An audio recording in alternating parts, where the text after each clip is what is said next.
Тилекке каршы бизде мындай дарыгерсиз дарыланганды жана витамин бул не только витамин эле эмес, башка дагы дарыларды колдонгонду жакшы көрөбүз. Бул туура эмес деп айтсам болот.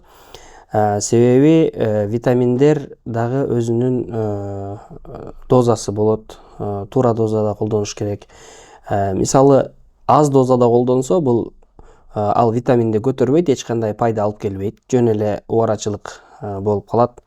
Ашыкча дозада колдонуп алышса, анда ал дарылардагы гипервитаминоз деп коет. Нормадан витаминдин көрсөткүчтөрү ашып кетсе дагы, бул кандайдыр бир ооруларды жана ар кандай симптомдорду алып келиши толук мүмкүн. Анын ичинде жана майда эрүүчү витаминдер айрыкча, булар организмден өзүнөн өзү чыгып кетпейт.